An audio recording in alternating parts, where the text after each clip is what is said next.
Cerita berlanjut, memperlihatkan scene yang mundur ke belakang tepatnya 20 tahun yang lalu.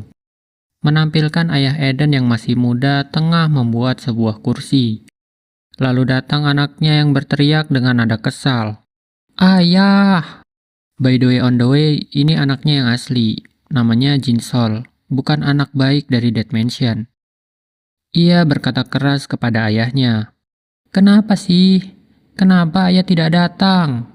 Sambil melihat jam tangan dan agak gugup, ayahnya mengatakan, sudah jam segini lagi? Ah, sebal. Ayah bilang mau jemput aku hari ini. Padahal semua temanku dijemput orang tuanya. Saud Jinsol dengan nada kesal. Ayah Jinsol yang merasa bersalah berkata perlahan kepadanya. Maaf Jinsol, tadi ayah mau langsung berangkat setelah menyelesaikan ini. Tapi, gimana kalau ayah jemput mulai besok saja ya? Ayah janji. Jelas ayah Jinsol. Kemudian ayah Jinsol menambahkan. Oh iya, makan malam hari ini pakai ayam saja gimana? Tanya ayah Jinsol untuk membujuk Jinsol yang sedang marah. Mendengar hal itu, Jinsol hanya melirik sambil menggembungkan pipinya. Lalu ia berkata, janji ya, besok ayah datang. Seketika ayah Jinsol tertawa dan langsung menggendongnya sambil mengatakan, hahaha, iya, ayah pasti datang.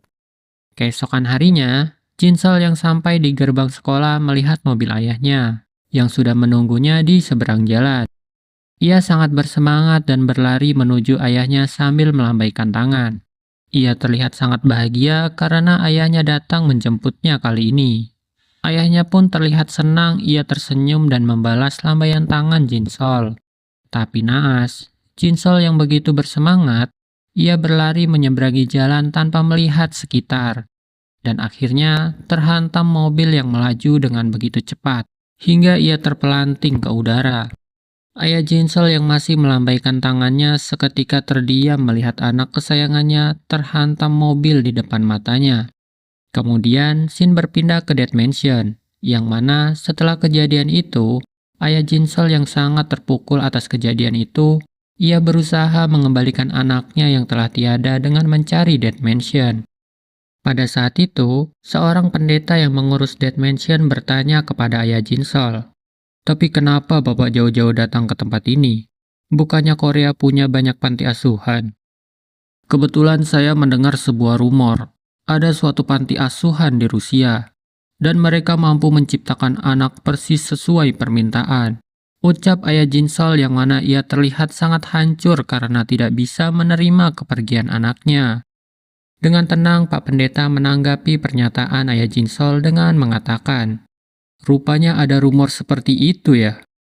Ayah Jinsol yang sudah sangat putus asa menjelaskan, sejak saat itu, aku mencari-cari ke seluruh penjuru Rusia selama 3 tahun. Dead Mansion, hanya tempat ini saja yang bisa menciptakan anakku. Ucapnya dengan ekspresi berharap yang tinggi dan penuh keputusasaan. Sambil meletakkan sebuah formulir ke atas meja, Pak Pendeta mengatakan dengan perlahan, Anda benar, ini sesuatu yang hanya bisa dilakukan oleh kami. Anda datang ke tempat yang tepat. Kalau begitu, bisa Anda isi formulir produk ini. Ucap Pak Pendeta dengan ekspresi yang menyeramkan. Setelah kurang lebih 2 tahun menunggu produk selesai dibuat, akhirnya produk yang ayah Jinsol pesan sudah siap dan dikirim langsung ke kediaman ayah Jinsol. Terlihat anak yang Dead Mansion kirimkan benar-benar mirip dengan Jinsol, baik dari usia, tinggi badan, bahkan wajahnya. Ayah Jinsol terkejut melihat itu, dan perlahan berjalan mendekat seolah anaknya yang telah tiada kini hidup kembali. Tapi itu hanya sesaat, karena ayah Jinsol yang bersemangat, ia bingung ingin mengatakan apa. Beberapa kata yang terucap seperti, Jinsol, ini aku, ayahmu. Tapi anak itu hanya membungkuk dan berkata, halo ayah. Yang seketika ingatan tentang Jinsol terbesit di kepala ayah Jinsol, seolah membandingkan anak itu dengan Jinsol yang asli. Anak yang memang diprogram untuk mengikuti aturan dan perintah, karakternya jelas berbeda dengan Jinsol yang asli. Anak itu bertanya, pertama saya harus melakukan apa? Ayah Jinsol terpaku dan terlihat sangat kecewa. Ia berkata dalam hati, "Ah, benar juga. Orang yang mati tak bisa hidup kembali. Dia bukan anakku yang sudah meninggal." Dan beberapa hari berlalu. Anak yang menggantikan Jinsol, yang kita kenal sebagai Eden, telah pulang dari sekolah. Terlihat ia masuk dan menyapa ayahnya. "Aku pulang, ayah." Tanpa menengok ke arah Eden, ayahnya menjawab, "Ya, selamat datang. Pergilah ke kamarmu dan beristirahatlah." Eden berjalan ke kamarnya dan berkata, "Baik, aku mengerti." Sambil menengok ke ayahnya, ia menambahkan, "Panggil saja kalau ayah butuh aku." Mendengar itu, ayah Jinsol jadi teringat ketika Jinsol marah-marah karena ia tidak menjemputnya. Yang mana itu berbanding terbalik dengan kepribadian Eden. Lalu ayah Eden memanggil. Ia terlihat agak ragu, kemudian perlahan bertanya, "Malam ini, apa kau mau makan ayam?" Eden tertegun untuk beberapa saat. Ayahnya juga terlihat ragu dengan respon yang akan diberikan Eden. Seketika Eden tersenyum hangat dan berkata, "Iya, aku mau." Ayah Eden tersentak mendengar itu, seolah hatinya mulai menerima Eden. Malamnya, di meja makan, Eden dengan lahap memakan ayam bersama ayahnya. Sambil meminum soda, ayah Eden terus menatapi Eden dan membandingkannya dengan Jinsol.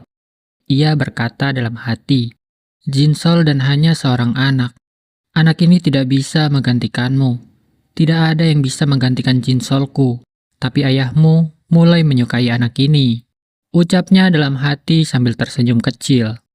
Di saat yang bersamaan, Eden berkata, "Aku baik-baik saja, ayah. Aku tahu bahwa aku diciptakan untuk menggantikan anakmu." Ayah Eden tersentak mendengar itu. Dalam hati ia mengatakan, "Hari itu aku sadar betapa bodoh dan serakahnya diriku telah memaksanya hidup dengan cara tertentu." Kemudian Eden menambahkan, "Itulah mengapa aku akan melakukan apapun untuk memenuhi harapanmu, ayah." Mendengar perkataan Eden membuatnya semakin merasa bersalah. Lalu perlahan ia mengatakan, "Kau tidak perlu. Tidak ada alasan bagimu untuk melakukan itu." Eden bingung dan terdiam seketika. Lalu ayah Eden menambahkan, "Kau bukan putraku. Kau tidak akan pernah." Dialog itu terputus, namun Eden tidak menangkap perkataan ayahnya dengan benar, yang membuatnya merasa gagal dan tak berguna sebagai seorang anak.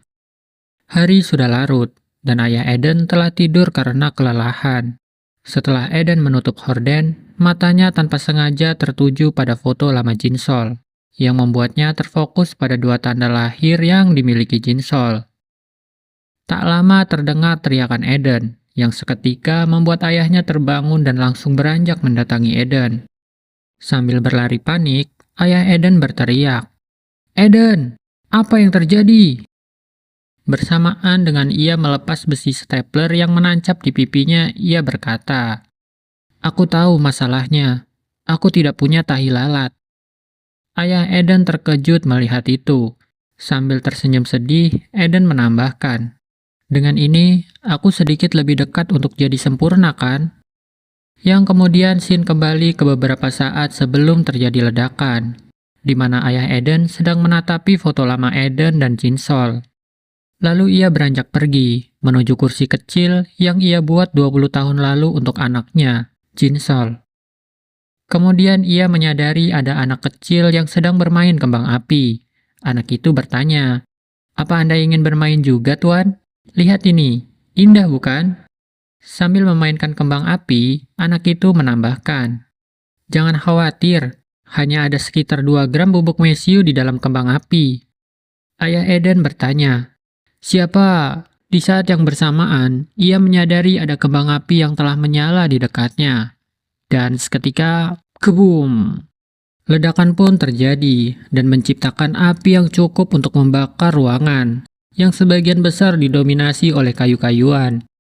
Eden berteriak memanggil ayahnya dari pintu, yang mana ayah Eden terlihat sudah rebahan sambil memeluk kursi kecilnya. Juga terlihat anak perempuan yang sebelumnya bermain kembang api melambaikan tangannya. Eden langsung berlari ke arah ayahnya sambil terus memanggilnya. Sean yang menyadari sesuatu, Berusaha menghentikan Eden, ia berteriak, "Hei, tunggu!"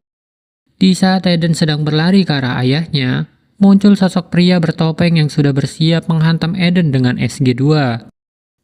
Aku nggak tahu itu nama yang benar atau bukan, tapi bentuknya kayak SG2 di FF. Hehe. Pukulan itu tepat mengenai Eden dan cukup untuk membuatnya terhenti. Sambil mengayunkan pukulannya, pria bertopeng itu berkata, "Kau tidak bisa melakukannya. Kau pikir dengan siapa kau berurusan?"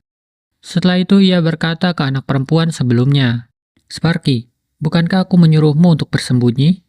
Seketika Sean muncul dari kepulan asap dan bersiap menerjang pria bertopeng itu. Untuk beberapa saat, pria itu berhasil menghindari serangan Sean dengan sempurna. Lalu dengan santai mengatakan, "Kau pasti Sean."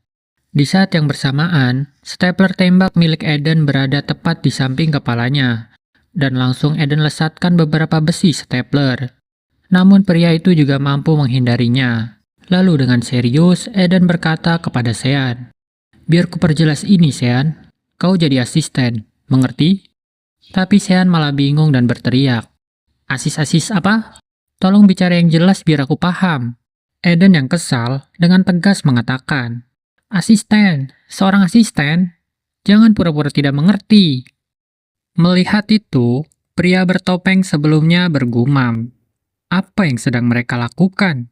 Di saat yang bersamaan, gadis kecil yang datang bersama pria bertopeng itu menyodorkan beberapa butir peluru sambil berkata, "Ini adalah karya spesialku, bang bang."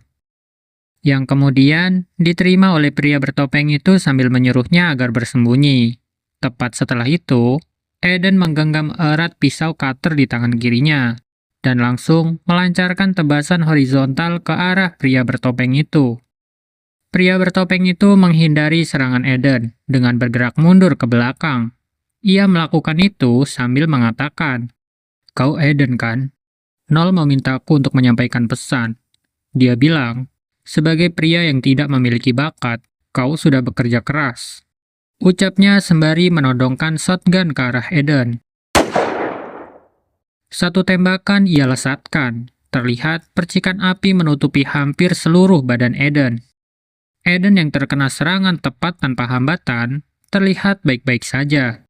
Karena peluru yang sebelumnya diberikan oleh gadis kecil itu adalah peluru kembang api. Sambil mengokang shotgunnya, pria bertopeng itu berkata, "Sparky, apa ini? Ini berlebihan." Gadis kecil itu hanya bersorak sambil mengangkat kedua tangannya. Seketika, pria bertopeng itu dikejutkan dengan kedatangan Sean yang hendak memahatnya. Yang mana ia langsung refleks menangkis itu dengan shotgun miliknya.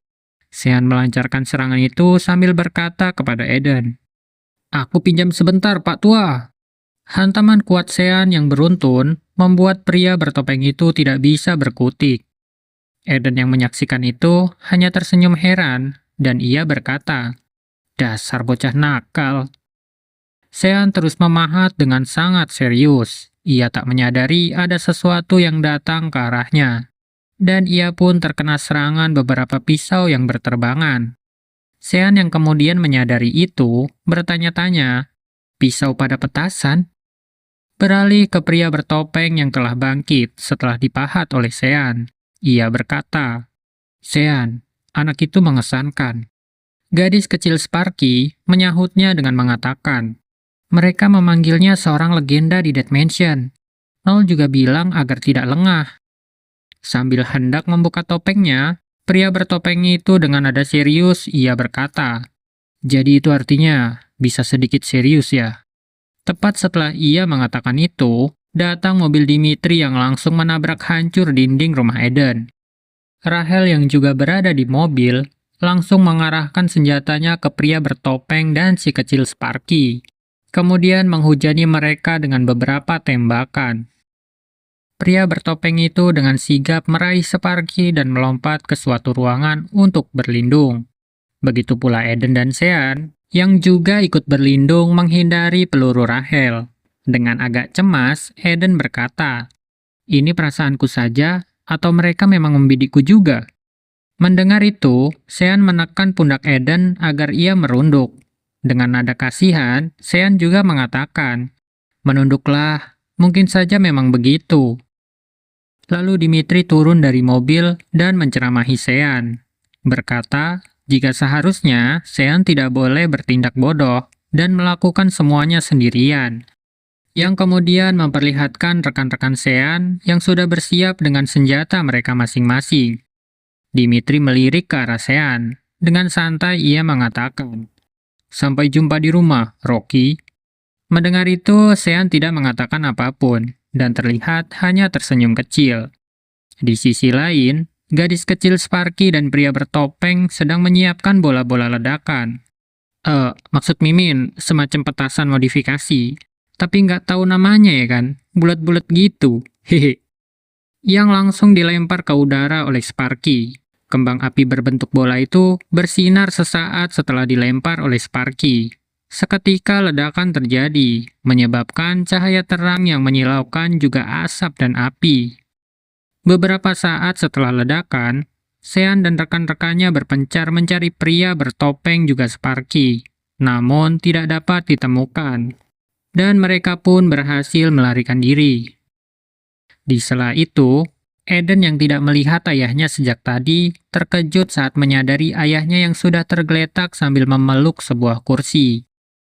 Beberapa saat kemudian, setelah insiden tadi, Eden menundukkan kepalanya sembari mengucapkan terima kasih kepada Sean.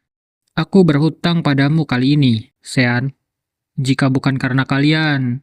Yang langsung dipotong oleh ayahnya dengan kata umpatan. Ia kesal karena sebagian besar toko kayunya hancur terbakar.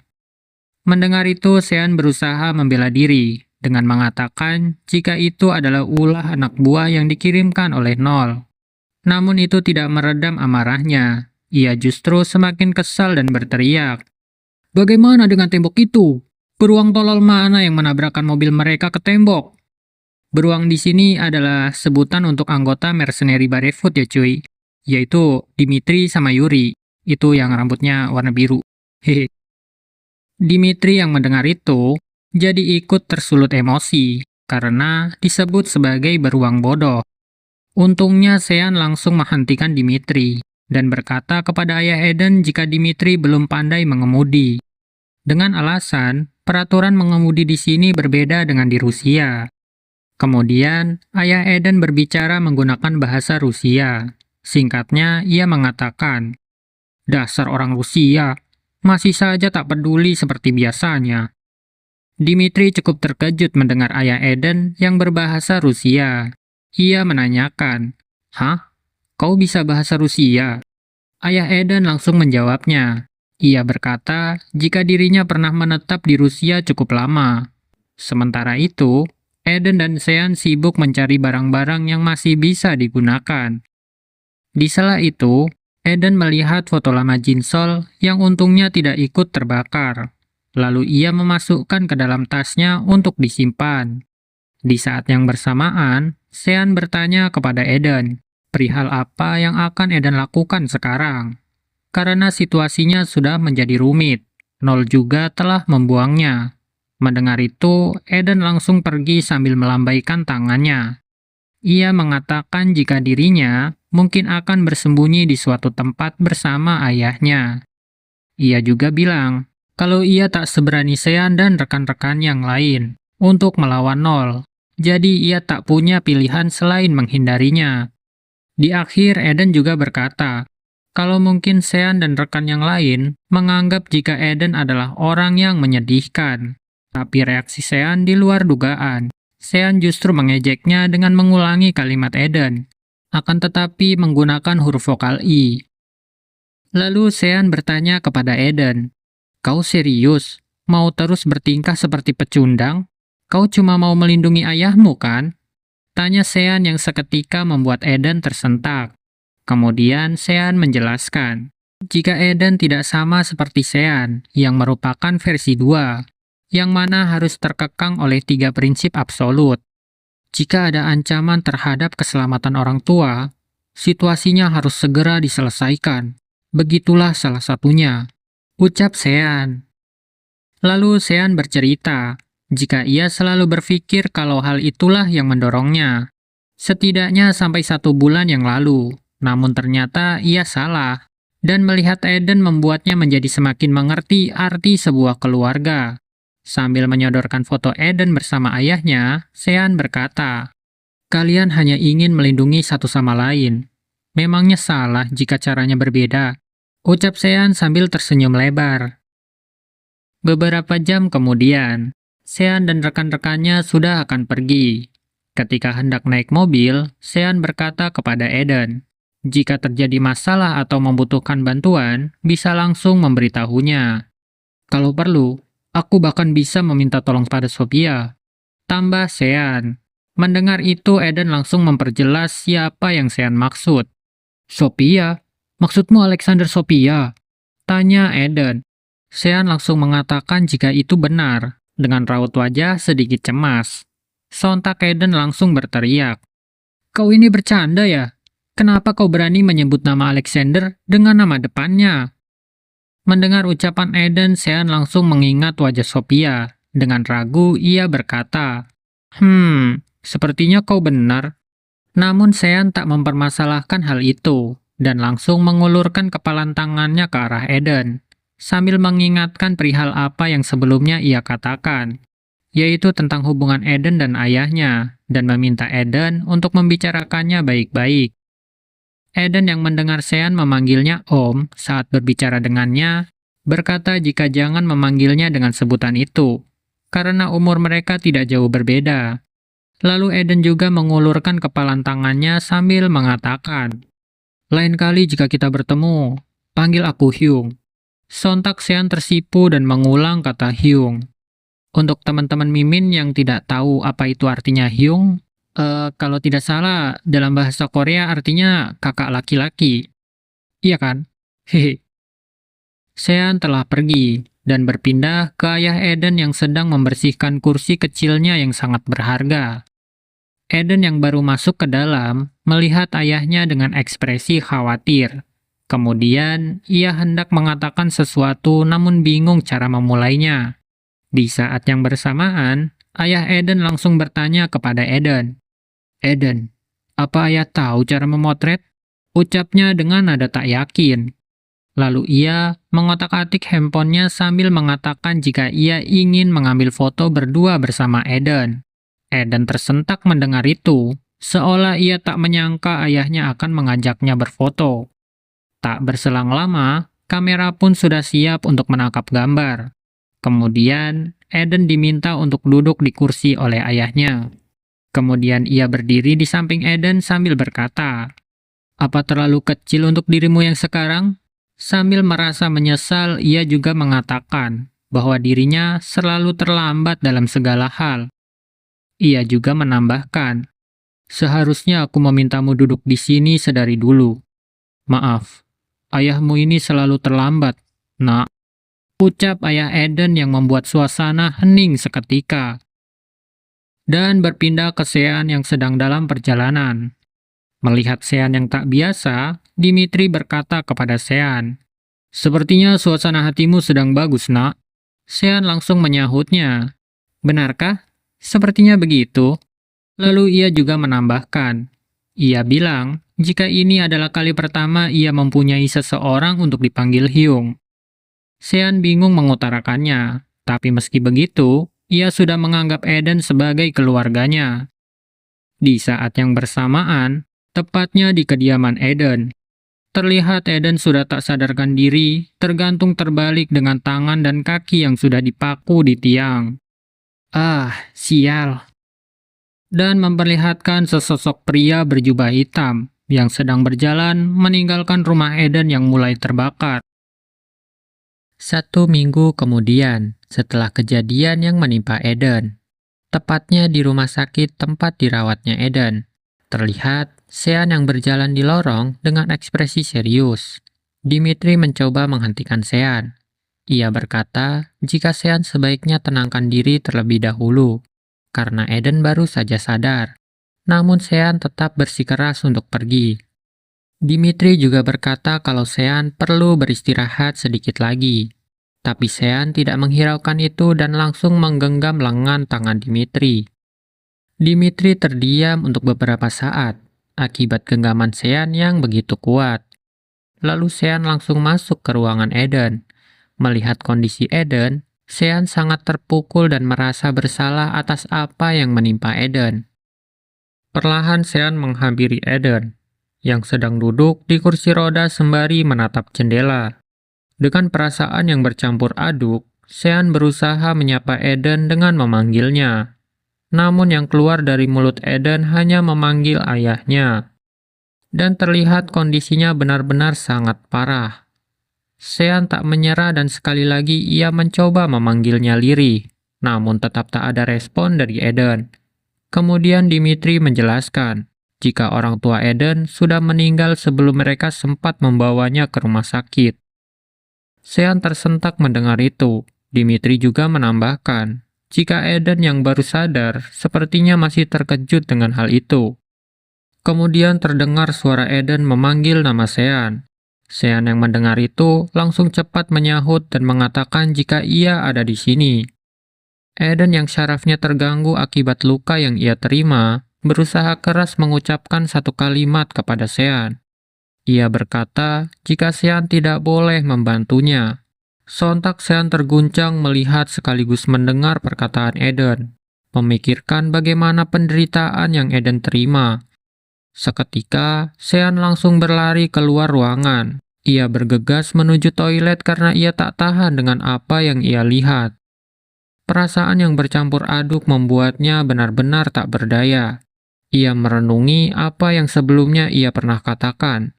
Jika ada seseorang yang berani mengganggu keluarganya, maka ia akan menghancurkannya. Namun kini, ia menyadari jika dirinya hanyalah anak kecil yang belum siap kehilangan apapun. Kemudian ia keluar dari toilet. Juga terlihat Dimitri berdiri di samping pintu toilet, menunggu untuk memastikan keadaan Sean, dan bersiap menghentikan Sean jikalau ia berusaha bertindak gegabah. Namun tanpa kata, Sean langsung berjalan pergi. Tepat saat itu, Sean juga berpapasan dengan Rahel, yang mana Rahel langsung berkata, "Patah hati? Sean terhenti, lalu dengan serius Sean berkata, "Aku baik-baik saja. Aku hanya mendadak mengingat sesuatu yang kau ajarkan." Rahel bingung mendengar itu. Kemudian Sean melanjutkan, "Potong leher dengan pisau, tembus jantung dengan peluru. Semua yang kau pelajari hanya tentang mengambil nyawa orang. Aku tak bermaksud kau seharusnya bertanggung jawab dan bersikap adil, bukan juga tentang omong kosong idealis. Ini semua tentang harga dari kekuatan yang kau miliki. Jika kau mengambil sesuatu, maka kau juga harus bersiap jika itu terjadi padamu. Maka, jadilah lebih kuat. Setajam pedang, sekuat peluru.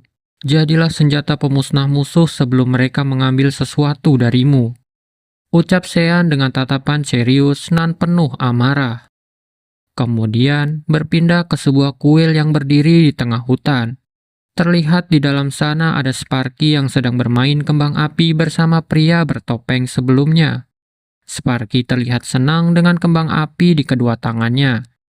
Ia berkata jika dirinya ingin memberikan kembang api berbentuk hati kepada Nol, akan tetapi ia ragu untuk melakukannya. Lalu ia berjalan ke arah anggota lain. Kemudian ia menyodorkan satu kembang api untuknya. Pria itu terlihat hanya terdiam saat Sparky menyapanya sembari memberikan kembang api. Lalu ia melepas topinya dengan wajah kesal dan langsung mengibaskan topinya untuk memukul kembang api yang disodorkan oleh Sparky. Ia menginjak kembang api itu dan dengan tegas berkata, jika ini bukanlah piknik. Kemudian ia mendekatkan kepalanya ke arah Sparky. Dengan wajah kesal dan dengan sarkas ia mengatakan jika kenapa kau tidak menembakkan kembang api itu ke langit selagi bisa. Namun Sparky yang memang masih kecil dan polos, ia justru bersemangat sambil bertanya apakah ia perlu mencobanya. Mendengar itu, Damin yang memang temperamental menjadi semakin kesal.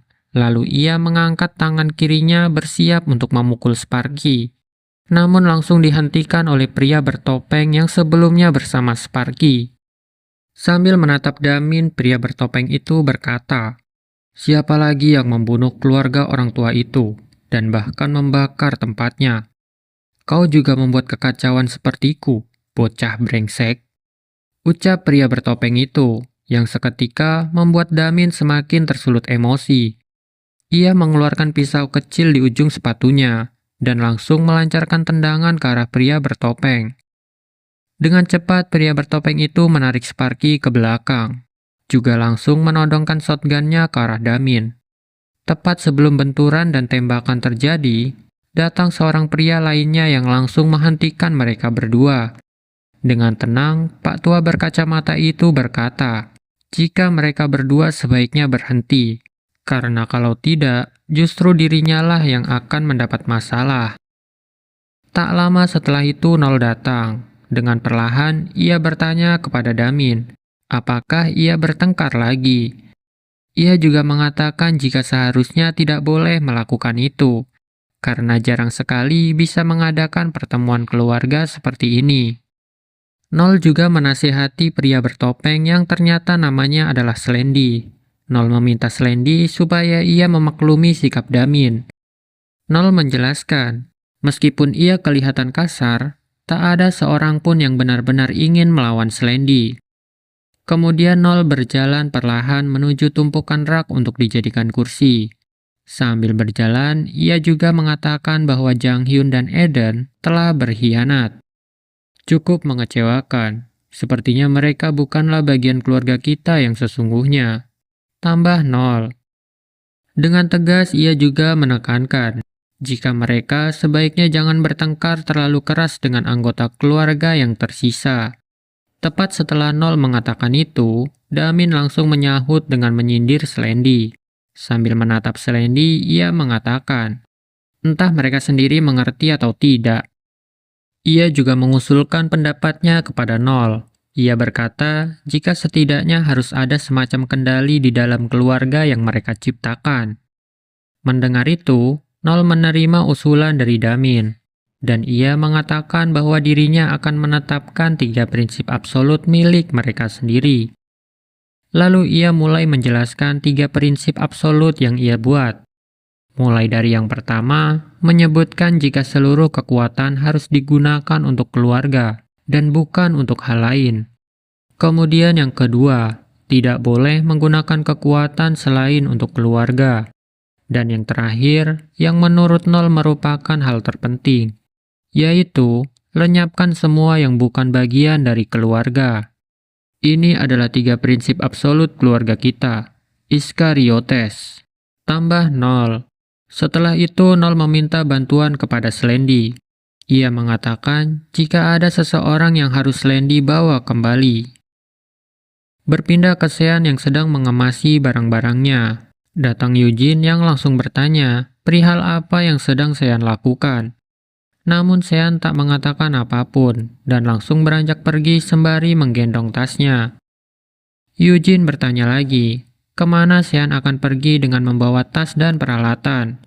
Kemudian Sean mulai berbicara, mengatakan jika dirinya akan pergi mencari orang yang telah menyerang Eden.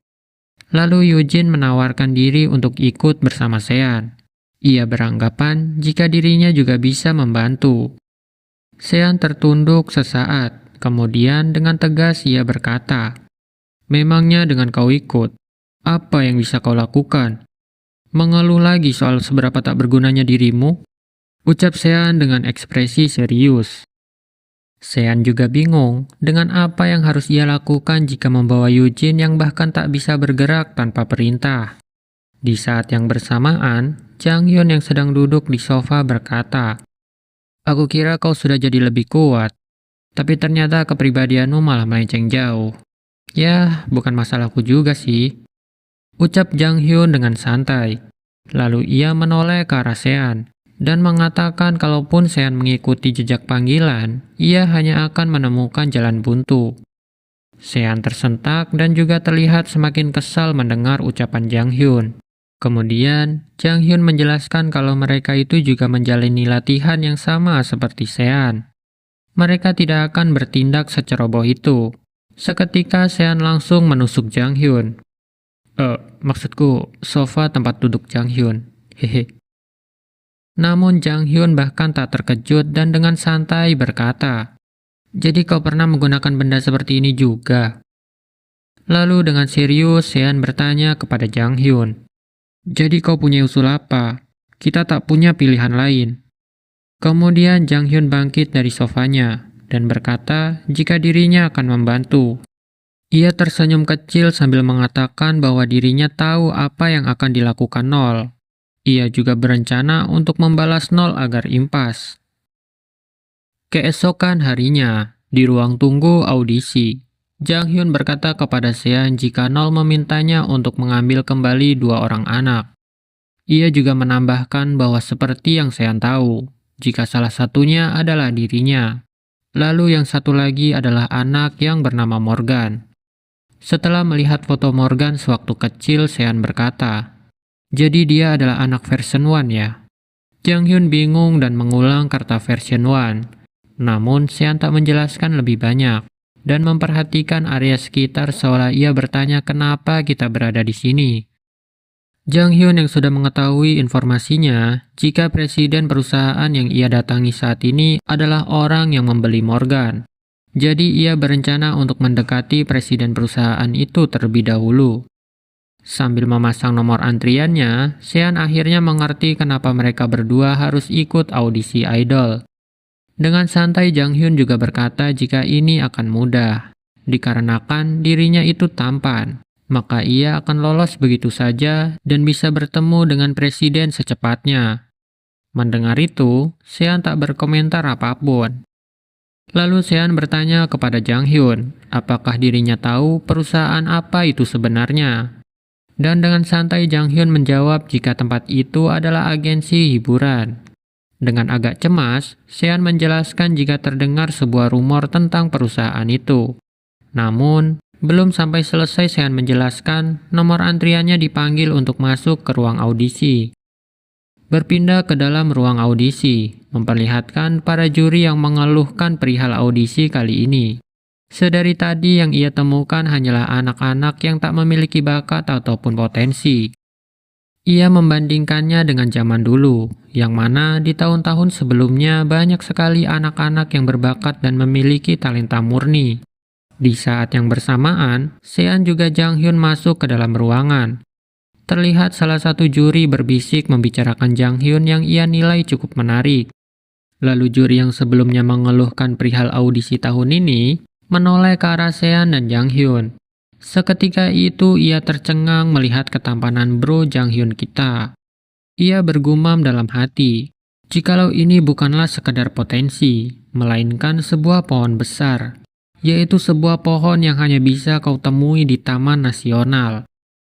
Kemudian juri yang sebelumnya berbisik ia melakukannya lagi, namun kali ini ia membicarakan Sean, yang mendapat kesan buruk di matanya. Ia berkata, "Bagaimana bisa anak pang seperti itu ikut audisi? Cih, kagak tahu passion lu pak, passion." Di sela itu, Sean bertanya kepada Jang Hyun, kenapa dirinya perlu ikut audisi juga. Jang Hyun langsung menjawabnya dengan mengatakan bahwa itu adalah taktik. Karena Sean disandingkan dengannya, maka Jang Hyun akan terlihat lebih baik dan dapat memenangkan audisi dengan cepat. Tepat setelah itu, juri berkacamata memanggil Jang Hyun, menanyakan perihal bakat apa yang Jang Hyun miliki. Tanpa basa-basi, Jang Hyun dengan percaya diri mengatakan jika wajah tampannya lah bakat yang ia miliki. Kemudian juri itu menyahutnya dengan berkata jika ia tahu akan hal itu. Bahkan semua orang tahu mengenai ketampanan yang Jang Hyun miliki. Kemudian ia menanyakan, apakah Jang Hyun memiliki keahlian lain selain itu? Jang Hyun berpikir untuk sesaat. Lalu ia menyebutkan beberapa keahlian bertarungnya yang ia pelajari dari bapak tukang kayu yang merawatnya sewaktu ia masih kecil. Di saat yang bersamaan, Sean memotongnya dengan berkata, "Hei, dia menanyakan keahlianmu, sesuatu yang kau kuasai. Kau bilang kau jago. Bukankah sebelumnya kau ditusuk Miguel atau siapa itu? Padahal dia sangat lemah." Ucap Sean sambil tersenyum. Mendengar itu, Jang Hyun menatap tajam ke arah Sean dan dengan serius mengatakan, Jang Hyun artinya kuat, dan namaku Jang Hyun, Sean. Jadi bukankah itu artinya aku kuat? Ucap Jang Hyun sembari mengepalkan tangannya. Tidak berhenti sampai di sana, Sean terus memprovokasi Jang Hyun dan mengajaknya berkelahi. Salah satu juri mencoba menghentikan Jang Hyun juga Sean dengan meneriaki mereka. Berbeda dengan hal itu, juri berkacamata justru terlihat senang karena melihat ada potensi dari mereka berdua. Dalam hati ia berkata, jika mereka adalah duo sinergi yang selama ini ia cari. Ia juga mengatakan kalau dirinya ingin menamai mereka sebagai duo berdarah. Tepat saat itu, Sean dan Jang Hyun beradu pukulan hingga darah keluar dari mulut mereka. Dan seketika itu juga, juri berkacamata meneriaki mereka dengan mengatakan untuk jangan sampai berdarah. Lalu ia juga memanggil security agar menghentikan mereka berdua, supaya wajah tampannya tetap terjaga. Akhirnya para security berhasil melerai mereka. Namun Sean merasa sangat kesal, ia berteriak mengatakan jika Jang Hyun juga memukulnya. Tapi kenapa hanya dia saja yang diamankan oleh para security?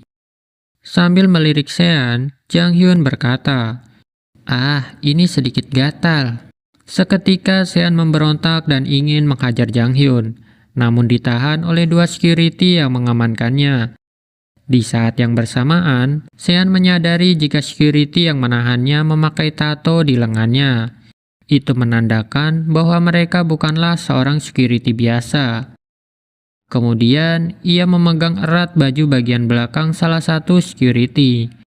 Ia melakukannya sambil meminta mereka untuk melepaskannya, namun security itu menolak dan justru berkata untuk diam dan mengikuti mereka. Alhasil ia harus mendapatkan luka memar di wajahnya akibat bantingan dari Sean.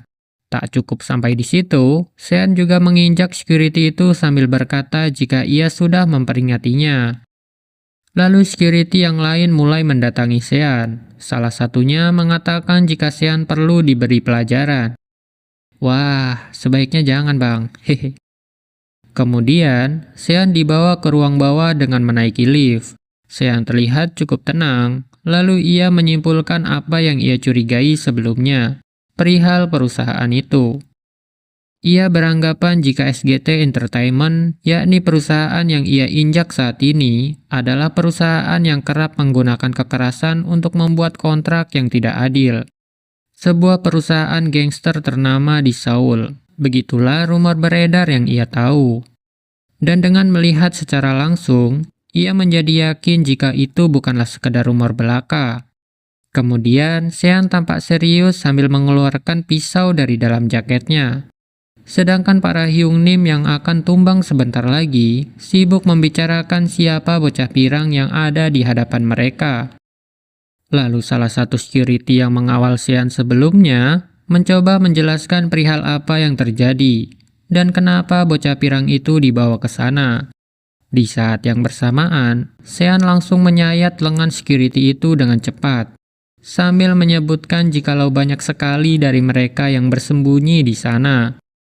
Dan tanpa basa-basi lagi, Sean langsung dengan lincah menghajar mereka semua. Kemudian, Sean menanyakan perihal Good Chill yang presiden mereka beli. Namun sebelum mereka menjawabnya, Sean langsung menambahkan, jawabannya sederhana. Kalau kalian beli senjata, kalian akan menggunakannya sebagaimana senjata. Iya kan? Yang secara bersamaan memperlihatkan para Hyungnim yang ramah telah bersiap dengan peralatan mereka masing-masing.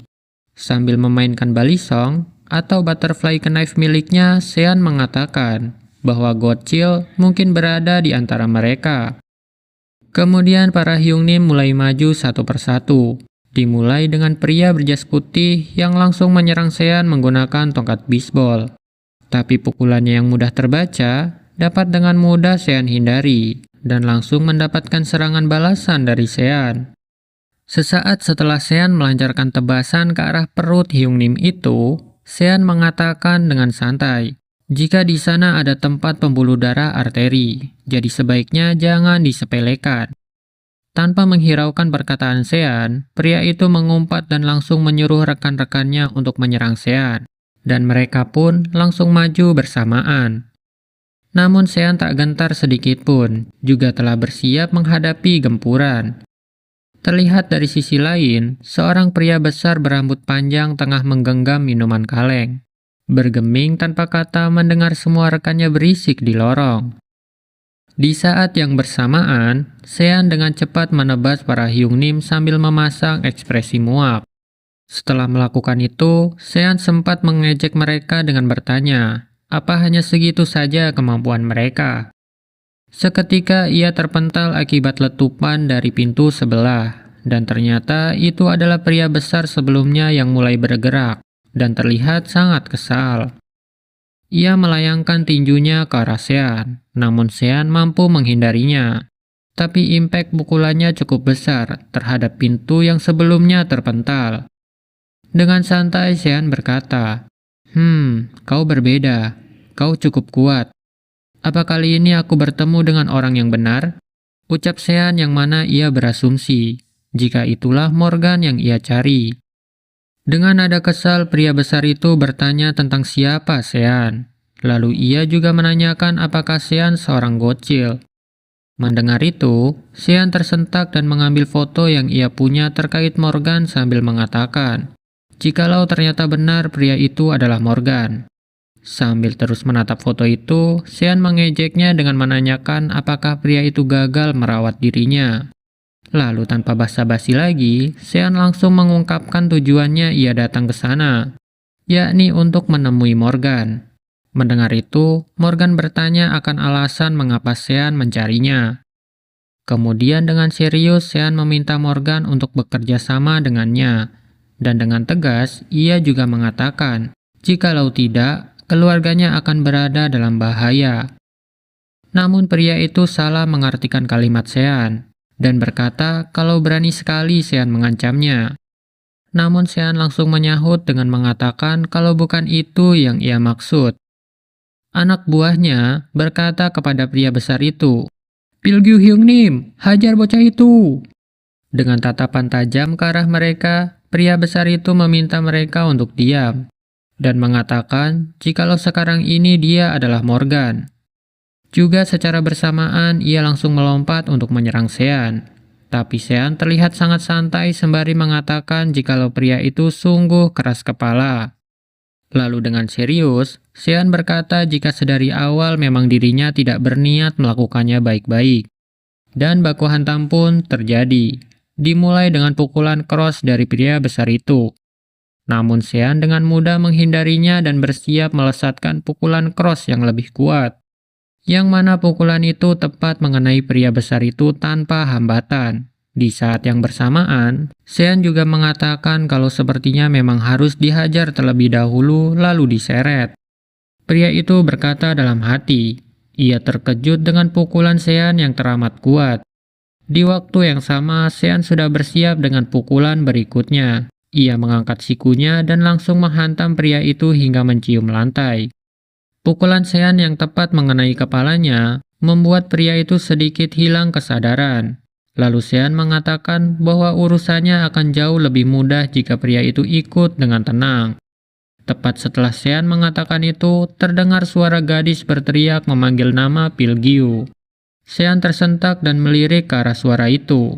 Lalu ia menoleh dan bergumam perihal suara perempuan yang ia dengar. Namun seketika gadis itu berada di sebelah Sean dan bersiap dengan pukulannya, dan langsung menghantam Sean tanpa ragu.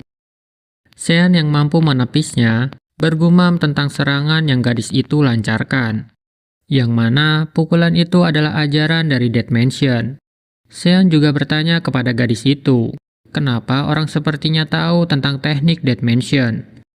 Dan dengan tegas ia bertanya, siapa kau? Tapi sebelum dijawab, Sean langsung menyebutkan jika gadis itu adalah Moa si idol. Dengan kesal, gadis itu menyangkalnya dan berkata, jikalau dia adalah orang yang Sean cari. God Child Dead Mansion, Morgan. Berpindah ke Jang Hyun yang sedang dirias. Ia bertanya, itu semua untuk apa? Apakah itu adalah bagian dari audisi? Lalu juri berkacamata sebelumnya mengatakan kalau itu benar. Itu semua diperlukan untuk audisi. Ia juga menambahkan kalau Jang Hyun sebaiknya ikut melakukan tes kamera juga. Mendengar itu, sontak Jang Hyun langsung menoleh dan menanyakan, apakah itu artinya dirinya akan lolos. Dengan cepat juri berkacamata itu langsung menyodorkan kertas kontrak dan pena, sembari meminta Jang Hyun menandatangani kontrak itu jikalau Jang Hyun merasa ragu. Namun Jang Hyun menolaknya. Sambil melihat ponselnya, ia berkata kalau ia ingin bertemu pemimpin perusahaan.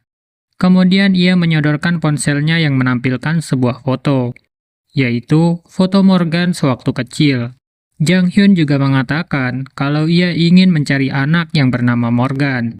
Ia juga menanyakan hal itu kepada penata rias di belakangnya. Penata rias itu berkata kepada juri berkacamata jika wajah anak yang berada di dalam foto terasa familiar. Juri berkacamata itu, atau sang manajer, penasaran dan bertanya siapa yang mereka bicarakan. Lalu ia mendekat dan melihatnya. Ia memperhatikan dengan seksama, lalu ia teringat dan mengatakan jikalau foto itu adalah foto Moa sewaktu kecil. Ia juga menanyakan dari mana Jang Hyun mendapatkan foto itu. Namun Jang Hyun menolak untuk memberitahukan hal itu. Kemudian ia bertanya siapa itu Moa. Sang manajer terkejut karena Jang Hyun tidak mengenal Moa. Lalu ia menunjuk foto yang ada di dinding dan mengatakan, "Kau tidak mengenal Moa? Lihat itu. Dia adalah top star perusahaan kita. Moa," ucap sang manajer. Mendengar itu, Jang Hyun bertanya perihal laki-laki yang ada di foto itu. Seketika manajer menyangkalnya dan berkata jika Moa adalah anak perempuan, meskipun dia agak aneh sebagai seorang anak. Lalu Jang Hyun bertanya lagi, aneh seperti apa yang manajer maksudkan? Namun manajer tidak menjelaskannya lebih lanjut. Menurutnya, itu tidaklah bagus untuk citra seorang idol. Tapi ia mengatakan jika dia sedikit kasar untuk disebut seorang gadis. Yang secara bersamaan, scene kembali ke Sean dan Morgan. Tepat ketika gadis pink itu berkata jika dirinya adalah Morgan. Maksudku berambut pink. Hehe. Morgan yang khawatir berteriak ke pria besar sebelumnya, menanyakan apakah ia terluka. Melihat para keluarganya tidak ada yang baik-baik saja, Morgan menjadi semakin kesal dan hendak melayangkan pukulannya kepada Sean. Kemudian, ia mengumpat sambil menghantam Sean dengan tinjunya, hingga Sean terpental masuk ke dalam sebuah ruangan. Lalu Morgan mendatangi si besar Pilgyu dan menamparnya berulang kali sembari memanggilnya untuk menyadarkannya. Dengan lirih dan terbata-bata, Pilgyu memanggil Moa. Tampaknya ia justru lebih tidak baik-baik saja akibat ditabokin berkali-kali. Pilgyu yang malang. Sambil bertolak pinggang, Moa mengucapkan kalimat sarkas, mengatakan jikalau Pak Tua Besar itu sangat hebat, pingsan hanya karena pukulan anak-anak. Di saat yang bersamaan, Sean mulai keluar dari ruangan setelah dihantam oleh Morgan. Dengan nada serius, Sean mengatakan bahwa untuk seorang gadis, pukulan Morgan sungguh manis. Lalu sambil mengusap bajunya, Sean menambahkan, "Ya, dibandingkan dengan wanita yang kukenal, perjalananmu masih jauh," ucap Sean dengan ekspresi kasihan. Mendengar itu, Moa menjadi kesal. Ia mengumpati Sean sambil menggulung lengan bajunya. Di saat yang bersamaan, si besar Pilgyu mengatakan kalau bocah pirang itu terasa mirip dengan Morgan. Dengan tenang, Morgan berkata jika ia tahu akan hal itu, dan Morgan mengatakan jika ia sedang mencarinya. Lalu dengan serius, Morgan bertanya kepada Pilgyu, kenapa Sean mengira jika paman Pilgyu adalah Morgan? Ia juga menambahkan, apakah aku terlihat sejelek itu akhir-akhir ini? Tak menghiraukan itu, si besar Pilgyu justru meminta Morgan agar fokus latihan suara saja, dikarenakan dirinya adalah seorang idol.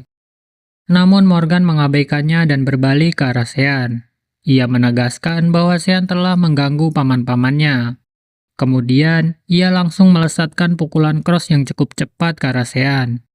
Sean mampu menghindari itu, namun ia terkejut karena pukulannya cukup cepat. Lalu Morgan melancarkan beberapa pukulan lagi, yang masih dapat dengan mudah Sean hindari. Sean menilai kalau pukulannya cukup baik dan tajam. Ia juga berpikir jika setiap version 1 selalu punya skill unik. Ia bertanya-tanya, apakah skill unik Morgan adalah bertarung? Dan seketika Sean langsung menampar Morgan sambil berkata, "Ini sedikit mengecewakan." Morgan yang tak menyadari serangan Sean, terlihat cukup terkejut dan merasa jika Sean meremehkannya. Lalu Sean yang sepertinya mulai kesal, menaikkan levelnya dan bersiap untuk menyerang lebih serius. Ia berkata jika tampaknya Morgan memiliki daya tahan yang bagus. Sesaat sebelum Sean memukul Morgan, si besar Pilgiu menghentikan Sean dengan memeluk dan mendorong Sean menjauh dari Morgan. Namun Sean tampak tak terpengaruh, dan terlihat ia justru lebih serius. Ia menahan dorongan Pilgiu yang mempunyai tubuh lebih besar darinya. Pilgiu cukup terkejut karena Sean mampu menahan kekuatannya.